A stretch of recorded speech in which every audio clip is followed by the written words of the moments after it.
အားလုံးမင်္ဂလာပါဒီနေ့တစ်ခါထပ်ပြီးတော့ဝင်ငါပေးခြင်းနဲ့ဖြော်ရည်လေးတစ်ခုကတော့ကျွန်တော်တို့ဒီနှာခေါင်းနဲ့ပတ်သက်တဲ့ပြဿနာတွေပေါ့နော်တော့နာစီချောင်းဆိုးတော့ထိတ်ခတ်နာတို့နာရည်ယိုတာတို့ဒီလိုမျိုးအခြေအနေတွေမှာတောက်ရမဲ့ဖြော်ရည်ပေါ့နော်အဲ့တော့ဒီဖြော်ရည်လေးနဲ့မိတ်ဆက်ပေးချင်ပါတယ်ပါဝင်တဲ့ပစ္စည်းတွေကတော့ဒီမှာ carrot နော် carrot တွေကတော့ကျွန်တော်တို့လီးထားတာပေါ့နော် carrot တစ်တောက်ပြီးတော့လေမော်တီကနှလုံးနောက်ပြီးတော့ပန်းသီးကတစ်လုံးပြီးတော့ဒီဂျင်းပေါ့နော်ဒီဂျင်းလေးကတော့တလက်မစားလေးဖြစ်တယ်အဲ့တော့ဒီဖြော်ရည်ကိုတော့ကျွန်တော်တို့ကဒီ user နဲ့ကျွန်တော်တို့ဖြော်မှာဖြစ်ပါတယ်အဲ့တော့အခုအချိန်မှာကျွန်တော်ဖြော်ပြမယ်နော်အဲ့ဒီတော့ပထမအဆုံးကျွန်တော်တို့ဒီအပျော့လေးပေါ့နော်အပျော့လေးတော့အရင်ဆုံးဖြော်လိုက်မယ်ကျွန်တော်ဒီခလုတ်ကတော့ရှိတယ်နော်ဒီခလုတ်မှာသူ့ပုံလေးရှိတာပေါ့နော်ဒီအပျော့လေးတွေဆိုရင်တော့ကျွန်တော်ဒီဘက်အချမ်းပေါ့နော်ပုံလေးအတိုင်းပဲနောက်မှာတဲ့ဟာလေးဆိုဟိုဘက်အချမ်းကိုကျွန်တော်လှည့်ပေးမယ်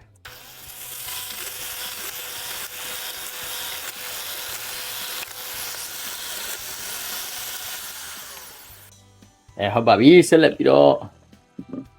နည်းနည်းမာတဲ့လေးတွေပြန်ပြီးတော့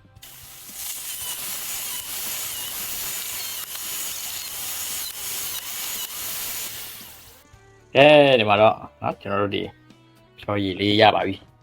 250ပေါ့နော်သူရဲ့300 250နီးပါးနော်ဖြော်ရည်လေးတစ်ခွက်ကျွန်တော်ရရှိပါပြီဖြစ်ပါတယ်ဒီဘက်ကတော့ gram နဲ့ဆိုတော့150 gram နော်150 gram ဒီဖြော်ရည်လေးကိုကျွန်တော်တို့တောက်မယ်ဆိုရင်တော့တရက်ကို2ခါလောက်နော်မနေ့တစ်ခါညတစ်ခါလောက်တော့ကျွန်တော်တောက်ပေးလို့ရပါတယ်တောက်မဲ့အချိန်ကတော့ကျွန်တော်ထမင်းစားပြီးတနာရီလောက်ဆိုရင်တော့တောက်လို့ရတယ်ထမင်းမစားခင်2နာရီဟိုလည်း1နာရီလောက်ခွာပြီးတော့လည်းကျွန်တော်တို့တောက်လို့ရပါတယ်ညဘက်အိပ်မယ်ဆိုရင်တော့မအိပ်ခင်2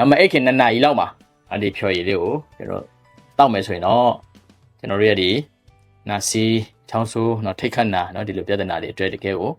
အကျိုးဖြစ်ထွန်းပြီးတော့ပျောက်ကင်းဖို့အားပေးတဲ့ဖြော်ရည်လေးဖြစ်ပါတယ်အဲ့တော့ဒီဖြော်ရည်လေးကိုတောက်ပြီးတော့ကြပါစေသင်တို့ရဲ့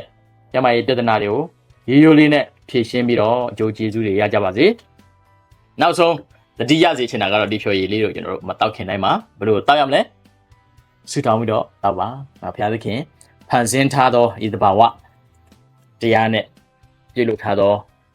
ဖြော်ရည်များကိုဘုရားသခင်တကူတော်နဲ့ပေါင်းဆက်ပြီးတော့အတူတကွ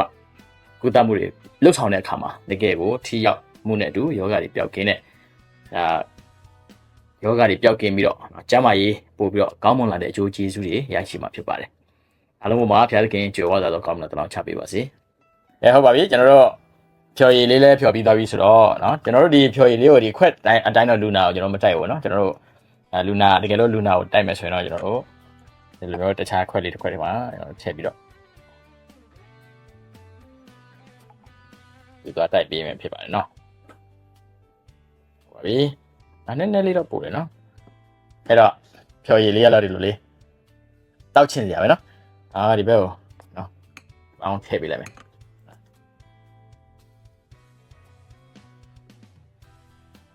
ုတ်ပြီအဲ့တော့ဒီလိုမျိုးလေးရတော့ဒါကျွန်တော်တို့ငကျင်းခွက်နဲ့ဆိုရင်တော့တစ်ခွက်ဆိုပြီးပြီပေါ့အဲ့တော့300 ml လောက်ဆိုအရသာလေးဘယ်လိုရှိတယ်စမ်းကြည့်ရအောင်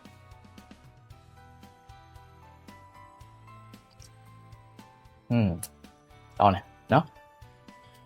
ချိုမွမွေးလေးပေါ့ဂျင်းအရသာလေးလဲပါတယ်ဆိုတော့